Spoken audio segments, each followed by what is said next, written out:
Hi guys, I am so excited tonight. I want to show you a Valentine card that you can make. And this one uses the Mermaid sequence. And you've probably seen this before where the sequence is one color and then you can flip it and it turns into another color. Okay, so that's really what this video is about. And this image is from Not Too Shabby. It is a digital download. It is called Coffee is My Valentine, all right? And it's free right now in the Not Too Shabby shop. And I'm going to post this video as soon as I'm done recording it, and then I'll edit the description box where there will be a link where you'll be able to get your copy of this really cool digital download.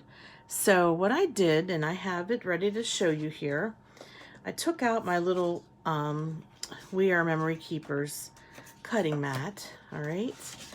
And I'm going to basically cut out the inside of this. Now, if you don't have the mermaid sequins or you're not interested in making a Valentine's with this, you can still make a really cute Valentine's Day card with just this image. You could use pattern paper on the middle of this. You could use a stamp. You can color it in. The possibilities are endless. But what I have here, I have this, it's like an X-Acto knife, but it's called Slice. And it's like a pen, and it makes easy for me anyways to cut. And so what I did was I just took my little ruler, and this is magnetic, so the ruler's going to stay in place. And I just sliced it from one corner to the other without cutting beyond the border of the print. All right, we don't want to go outside the border. We want to stay within those nice dark lines there. Okay, and it doesn't, you know, it doesn't have to be exact because you're just going to trim it away anyways. Like just now, my line, you know, kind of went sideways there. All right. So one other thing I need to do is color this image. So what I'm going to do is take my RV04 and I'm going to the straw, make it pink. This cup of coffee has this really cute heart shaped in the foam. So what I did in the last image is I just took the marker and I just accentuated that heart.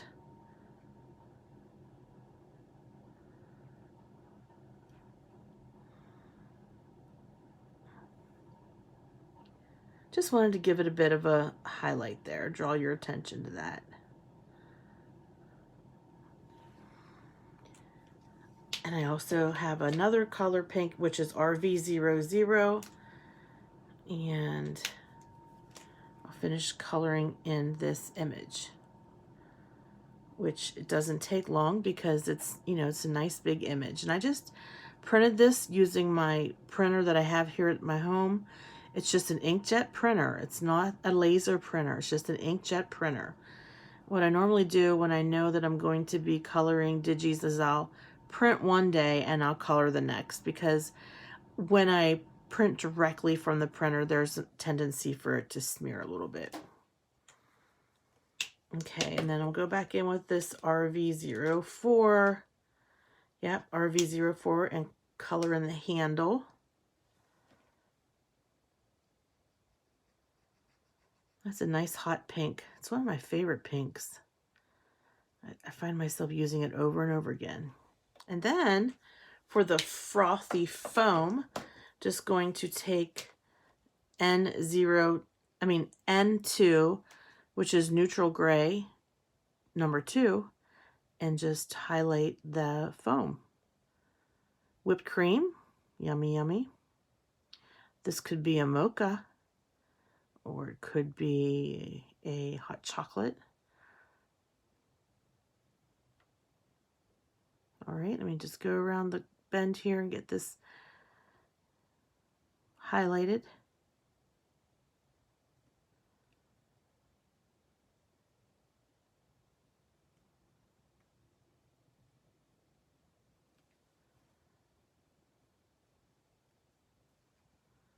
I don't know if you've ever used a digital stamp before. I like them because you can use them over and over again, and You don't have to worry about storage units for them.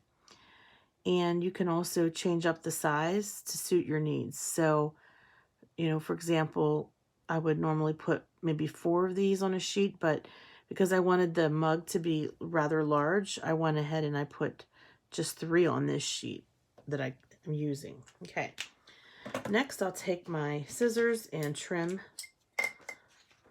And in the original card, I trimmed the little space in between the mug handle. I'm not going to do that.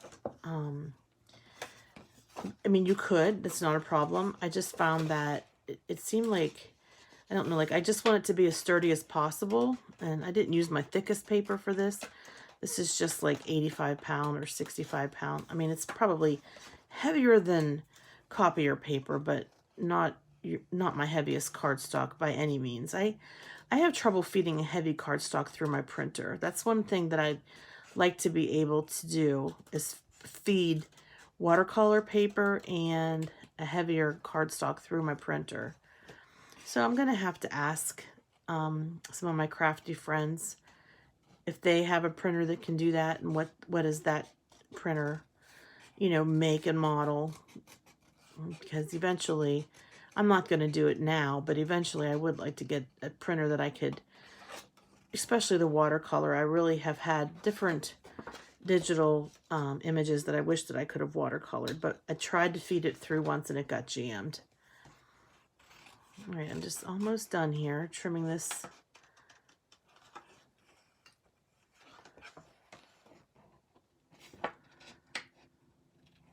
This comes together really quickly.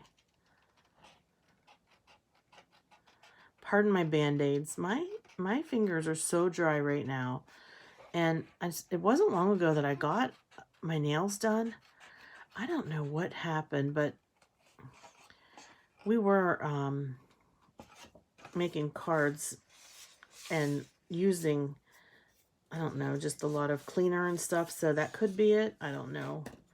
We were making cards at a fair, like a wellness event that we had for work at the mall on Saturday. Okay. So this sequins came from Walmart.com, and see how this is all jaggedy. That's not the best way. You want it to be, I find it as straight and even as possible. Take your old scissors, not your best scissors, but your old worst scissors, and trim this. And it is going to pop, and there's going to be sequins flying all over the place. So you probably want to sweep the floor after this craft. Not before, after. And this is probably not going to be the straightest either, but it's better than it was. Now, so what we've got here, I find that I like it where the pink is down. So that would be this way. The pink is down. Yeah, okay, that's what we want. And we want to, I'm going to have to trim it first. Sorry, guys, I forgot. One more step. I have to trim it first just to make sure it fits on a A2 card. If it's 4 1/4, then it's good. But I think it's, let me see here. This is 4 1/4 here. Yeah. Oh, okay. I think I measured this before, but I just have to take a little bit off the side here.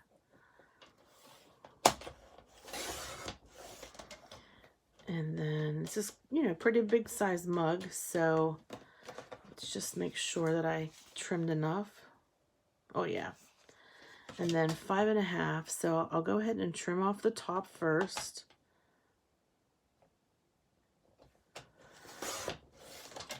And then the bottom, and hopefully that gets me at 5 1/2. Let's see, this is 5 1/2. 5 1/2. I'll go 5 1/4. Nope, that's too close. Keep it at 5 1/2, because if I go to 5 1/4, it's too close. Okay, 5 1/2. So pretty much it's going to take up the front of the card, which is fine. It is the focal point after all. Okay, now we can do the next step. So I have this double-sided sticky tape, which is what I'm going to use. Let me zoom up a little bit, which is what I'm going to use to make sure that I can get that sequins to stick. Okay, so once again, nope, this way. I want it to go this way. Yep, that's the way. All right. The height is just fine. I don't trim the height at all. So the size of this roll up and down, let's see here.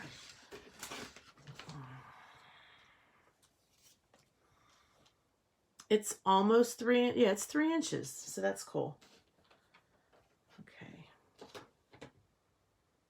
And this is a 2-yard roll that I purchased. And it was around $11.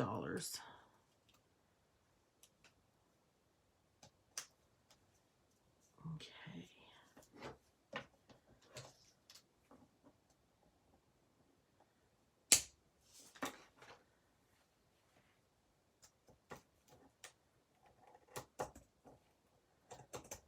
Make your cut. And that's about 3 by 3 of 3 by 3 piece, depending on what your card is, will be the size that you make your sequins. But this is working out good. Okay, so I'll turn this over, put my double-sided tape on here. Now I want to put it as close as I can to the window, what I'm calling the window, basically the coffee cup.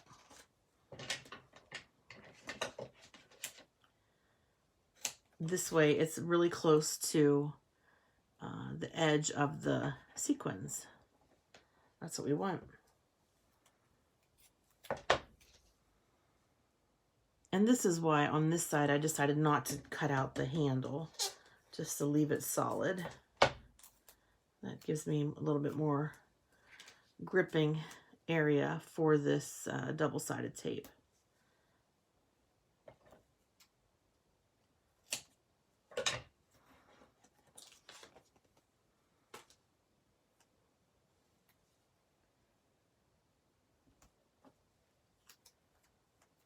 This is going to hang off a little bit. That's okay. I can trim it.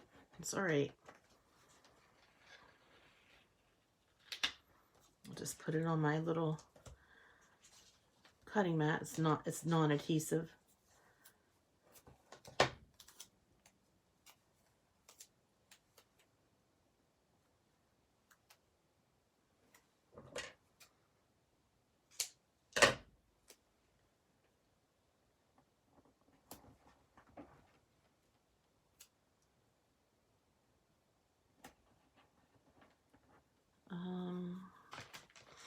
Get my pokey tool here. All right, now I'm just going to peel the backer off of my double-sided tape.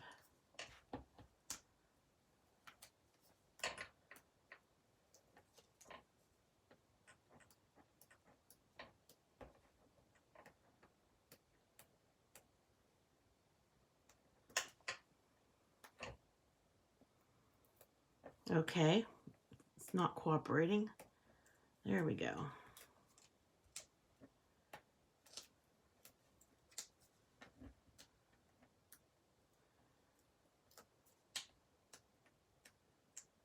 You don't want to use foam tape. You want to use just the flat double-sided tape.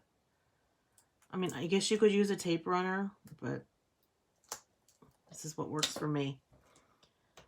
Okay, now we're going to line this up and press it down onto that tape. See how I'm going around real hard and pressing it? I want it to really stick to that tape. Ta-da! Oh, what I could do, let me just do this. Since I have a little bit of an overgap, like an overlap here, I could just fold this under. And that'll be just fine. This is the double-sided tape that's sort of hanging over. Yeah, we'll just fold that under. We're going to adhere it to a card base anyways. So for this card base, I have some pink paper, card stock, not paper. And I'm going to go ahead and make my bone folder.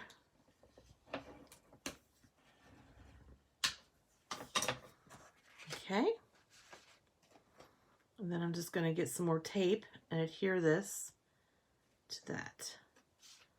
And here I will use my tape runner for this part.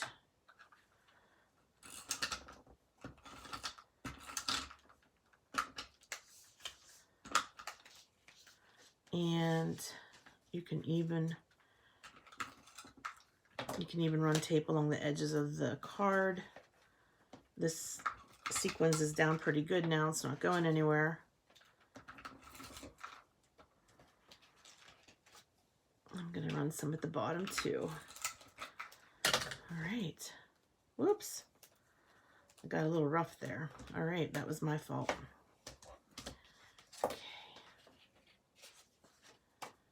Okay, guys, let's adhere it. Let's see how it looks. And how it works. That's the important thing. Make sure it, I mean, you could round your corners on your card, whatever you'd like.